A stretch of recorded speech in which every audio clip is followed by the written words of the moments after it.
अस्सलाम फ्रेंड्स। आज जो हमारा टॉपिक है वो है रेमाटॉइड आर्थराइटिस। रेमाटॉइड आर्थराइटिस आजकल बहुत ज़्यादा कॉमन हुआ है। ये क्या है मैं आपको बताती हूँ। Is a chronic progressive and disabling autoimmune एक डिजीज़ है डेट कॉज इन्फ्लेमेशन हो जाती है, स्वेलिंग हो जाती है और पेन होती है हमारे जॉइंट्स में और उसके अराउंड जो है हमारे पास पेन कॉज होती है and can affect the other organs of the body. दूसरे ऑर्गन्स ऑफ बॉडी को भी अफेक्ट करता है। It usually affects the hands and the feets first. Hands और फीट्स पे ज़्यादा अफेक्ट मतलब कि पेन, इन्फ्लेमेशन और स्वेलिंग हैंड्स और फीट पे ज़्यादा होगी, but it can occur in any joint. और किसी भी जॉइंट्स पे ये अकर हो सकता है। रेमेटॉइड आर्थराइटिस में हमने क्या चीज़ें पढ़ी? 3 चीज़ें हमने पढ़ी हैं। क्रॉनिक और प्रोग्रेसिव ऑटो इम्यून डिजीज़ है। नेक्स्ट हमारे पास क्या, स्वेलिंग, इन्फ्लेमेशन और पेन हो जाती है। और नेक्स्ट हमारे क्या पढ़ा है, हैंड्स और फीट में फर्स्ट अफेक्ट करता है। वैसे तो ओवरऑल देखा जाए तो किसी भी जॉइंट पे अफेक्ट कर सकता है। ये 3 चीज़ें हमें पता होनी चाहिए इसकी डेफिनेशंस में।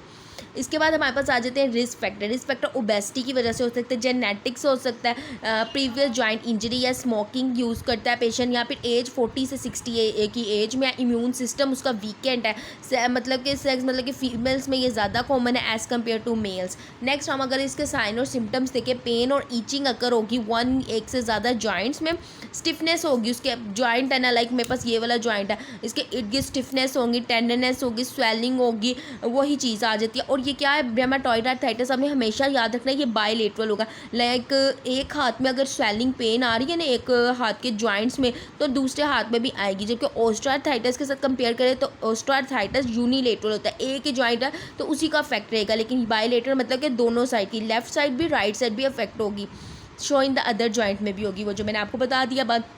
नेक्स्ट है वेट लॉस, बहुत ज़्यादा होगा सिम्टम्स में इसके। रिस्क फैक्टर ये कि अगर वेट लॉस सिम्टम्स है ना, वेट लॉस ज़्यादा होगा, फटीग, जॉइंट स्वेलिंग होगी, रेडनेस होगी, फीवर होगा एंड वीकनेस भी बहुत ज़्यादा होगी। ये थी इसके हमारे पास साइन एंड सिम्टम्स। तो जी नेक्स्ट अगर हम इसकी पैथोजेनेसिस देखें तो rheumatoid arthritis result from genetic भी हो सकता है, इन्वायरमेंटल भी हो सकता है एंड इम्यूनोलॉजिकल फैक्टर, जो मैंने आपको रिस्क फैक्टर बताया उन वजह से हो सकता है। Produce disruption of the immune system, dysregulation of the immune system and breakdown of the self tolerance। जाहिर सी बात है सेल्फ टॉलरेंस ब्रेकडाउन होगी। एक्टिवेटेड होंगे CD4 प्लस टी सेल्स जो प्रोड्यूस करेंगे साइटोकाइंस को, which are control mediator of the synovial reaction. Control mediator है साइनोवियल रिएक्शन के। उसके बाद क्या होगी, प्रोलिफिकेशन होगी साइनोवियल सेल्स की, वो प्रोड्यूस करेंगे वेसियल मीडिएटर ऑफ इन्फ्लेमेशन को। Activated T cells and synovial fibroblast produce करेंगे RANKL which activate the osteoclast promoting bone. Osteoclast क्या होते हैं, जो बोन ब्रेकिंग सेल होते हैं। Destruction leading to the formation of the pannus, क्या डिस्ट्रक्शन स्टार्ट हो जाएगी बोन्स में। टिपिकली हमारे पास 2 चीज़ें हमें देखने को मिलती हैं।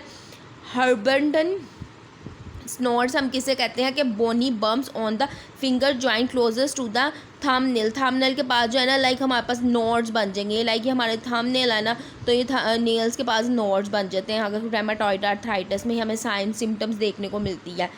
बुक हैंड सिंड्रोम हमारे पास डिस्टली जो है ना, बोनी बम्प्स बन जाते हैं on the middle joint of the finger. Middle joint of finger पे क्या बन जाएंगे, नोड्स बन जाएंगे।